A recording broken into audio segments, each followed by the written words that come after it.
안녕하세요, 일렉트로캠입니다. 웨이모가 최근 상당히 재미있는 걸 공개했습니다. 바로 자율주행 차량이 들어가는 5나노미터 자체 ASIC입니다. 그런데 여기서 조금 이상한 생각이 듭니다. 테슬라처럼 자동차를 매년 수백만 대씩 만드는 회사가 자체 칩을 만드는 것은 이해가 됩니다. 그런데 웨이모는 아직 그 정도 규모의 자동차 회사가 아닙니다. 그럼 웨이모가 굳이 5나노 ASIC까지 직접 개발하는 걸까요? 더 놀라운 숫자도 있습니다. 웨이모는 이 ASIC들을 합치면 프론트엔드 프로세싱과 머신러닝 모델 처리를 위해 1000 TOPS 이상의 연산 성능을 제공한다고 밝혔습니다. 대략 초당 1000조회 이상의 연산입니다. 다만 여기서 중요한 점이 하나 있습니다. 이게 웨이모 차량 전체 컴퓨터의 성능이라는 뜻은 아닙니다.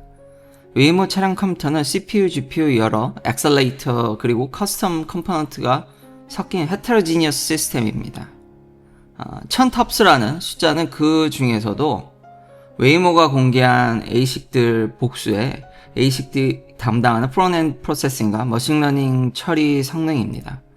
그렇다면 다시 처음 질문으로 돌아갑니다. 웨이모 차량이 테슬라처럼 수백만 대가 팔리는 것도 아닌데 이런 비싼 커스텀 실리콘을 만드는 게 정말 경제성이 있을까요?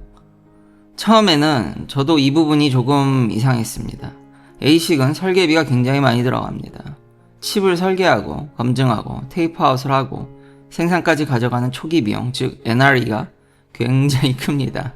그래서 일반적으로 물량이 많을수록 유리합니다. 그런데 웨이모를 자동차 대수만 가지고 보면 중요한 부분 하나를 놓칠 수 있습니다. 웨이모 차량 한 대가 처리하는 연상량 자체가 굉장히 큽니다. 웨이모의 6세대 드라이버에는 카메라만 있는 게 아닙니다.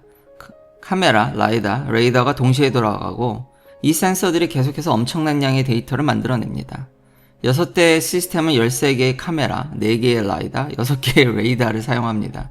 그리고 이 데이터는 단순히 각각 따로 보는 것이 아니라 서로 결합해야 합니다. 카메라에서 사람이 보이고 라이다에서 거리가 나오고 레이더에서 속도 정보가 들어옵니다.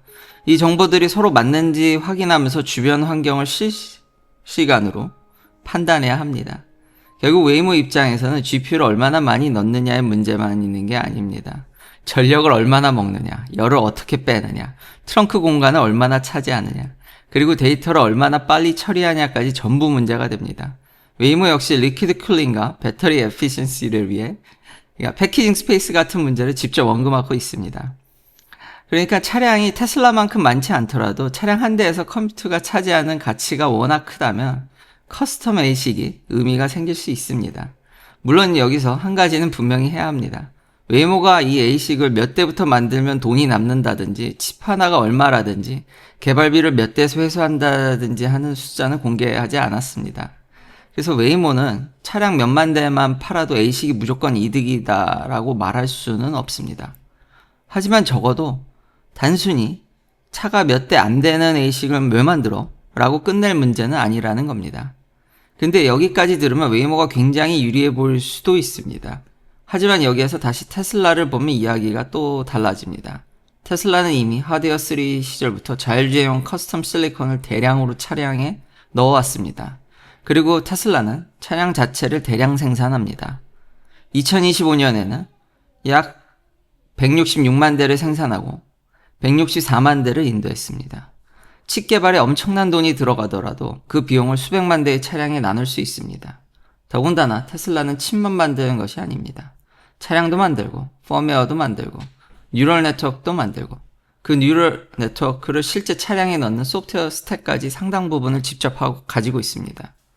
그래서 순수하게 실리콘 이코노믹스와 스케일만 보면 테슬라가 굉장히 강합니다. 웨이모와는 출발점 자체가 다릅니다. 그런데 여기서 또 하나 생각해 볼 부분이 있습니다. 웨이모는 이런 규모의 경제를 몰라서 라이다와 레이더를 잔뜩 넣고 있는 걸까요? 아마 그렇게 단순하게 보기는 어렵습니다. 웨이모는 애초에 사람의 개입 없이 운행하는 시스템을 목표로 하고 있습니다.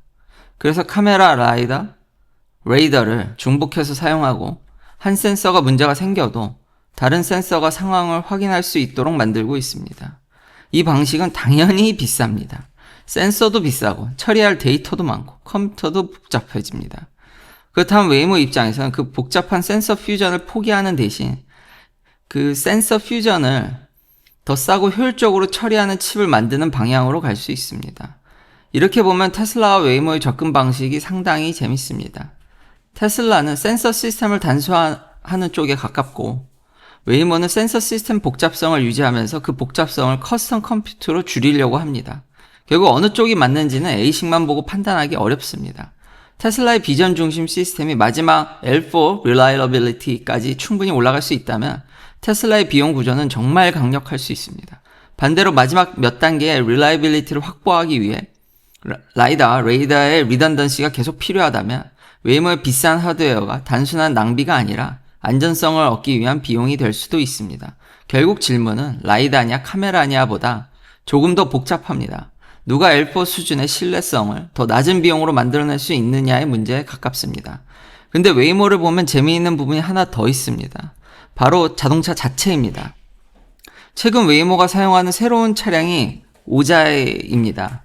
이 오자이는 웨이모의 6세대 드라이버가 처음 적용되는 Rider First 로보택시 플랫폼입니다. 그리고 이 차량의 배경에는 중국 지리 계열의 지커가 있습니다.